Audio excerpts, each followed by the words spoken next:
Hey, it's me, MLB. Here is chapter 19 of Heard You Like Me, and this one is titled Call the Code. Oh, good morning there, hot stuff. What's quaking? Trick question. It's me. I'm quaking, apparently, you said to Mina as you sat back down again.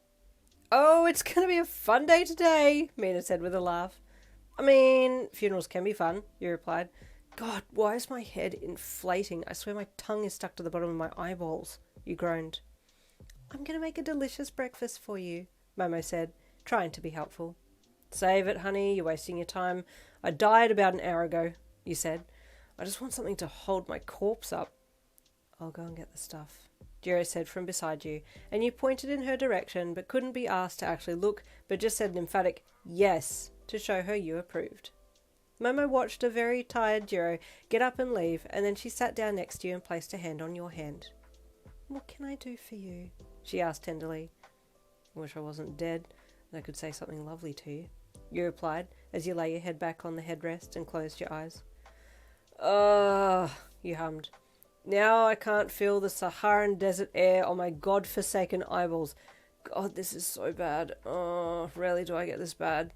Who the hell is singing in their head so early in the morning? It's too early for Bruno Mars. Stop it, you said in a cranky voice.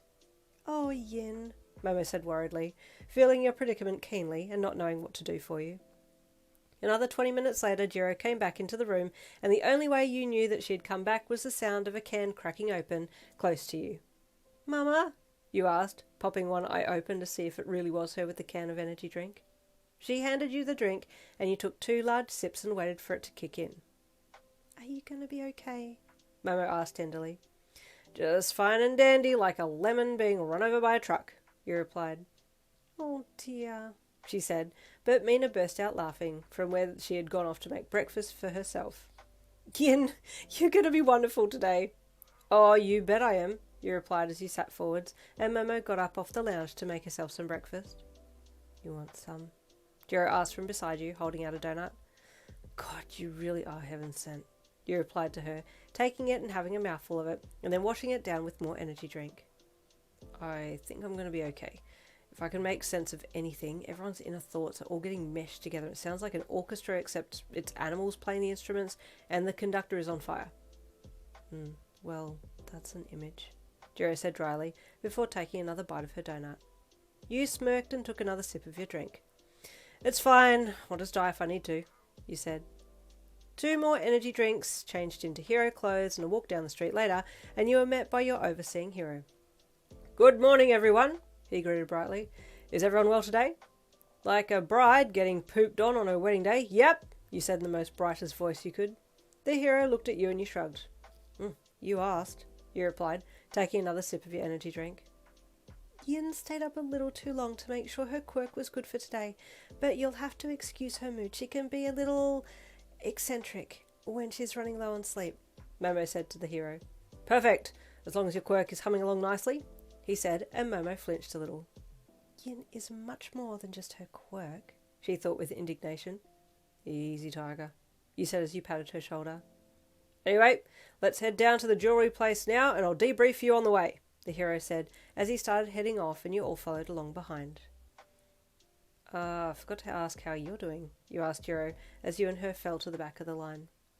I'm okay, she shrugged.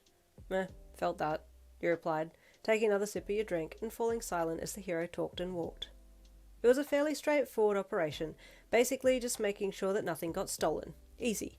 Your job was to stay out of sight but listen in on those around and make sure that no one was thinking of doing anything sneaky. Easier said than done because there were so many inner thoughts flying around, and your range was so wide that it was hard to make heads or tails of what was being said out there, but you were determined to do your best.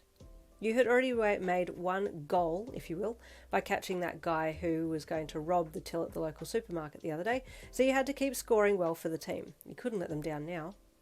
When you got to the jewellery store, you all took your places, marking out where the van carrying the jewels was going to stop and then where the jewels would be brought inside, and then once they were secured, the van would leave and you guys could leave too.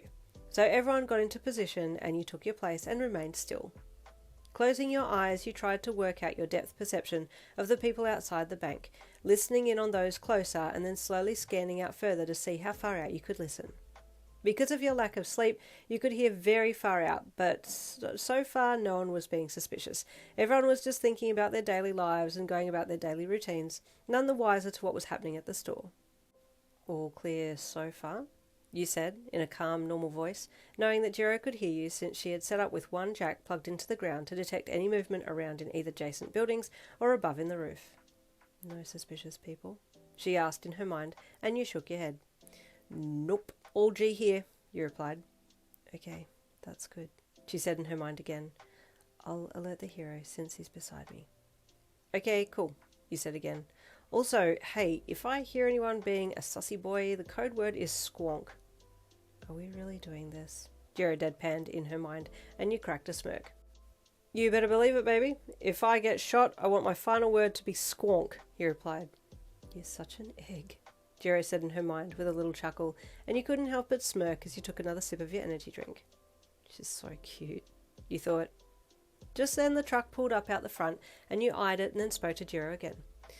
Hells Angels, this is hungover ballsack, you said. I've got eyes on the prize. It is go time, y'all. No takebacks. Oh my god, Jirou replied in her mind, and you smirked again and then focused on the van and those around it, listening into their minds and watching their movements. Everyone around the truck seemed to be moving normally, and no one was thinking anything suspicious, but you kept on high alert, almost willing someone to do something, daring them to say it, because if they did, you were ready. The men got out of the truck and walked around to the back, and then opened the double doors and started to pull the boxes out. So far, so good, you said.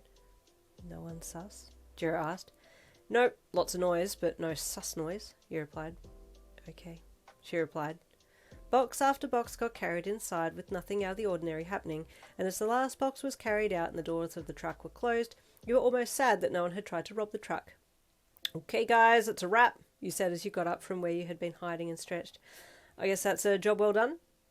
Okay, I think we're done, Jirou said in her mind. The hero just said it's over now. You watched as the truck started up and the driver selected a gear and off it headed down the road. Yes, we did it! You heard the voice from outside. 10 million in diamonds! I can get out of this hole and live free! Hey, wait a minute, you called out. Jirou, you there? Yeah, hey, what's up? Jirou asked in her mind. You paused as you looked out the window and tried to pinpoint where you heard the voice coming from. See you later, bitches! Enjoy your fake diamonds! The inner voice said again. Jirou, the truck! They dropped off fake diamonds! The real ones are still in the truck! They're being stolen right now! Squonk, mother trucker! Squonk! Oh, it's all happening. Stay tuned for tomorrow. Chapter 20 coming then. I'll see you then.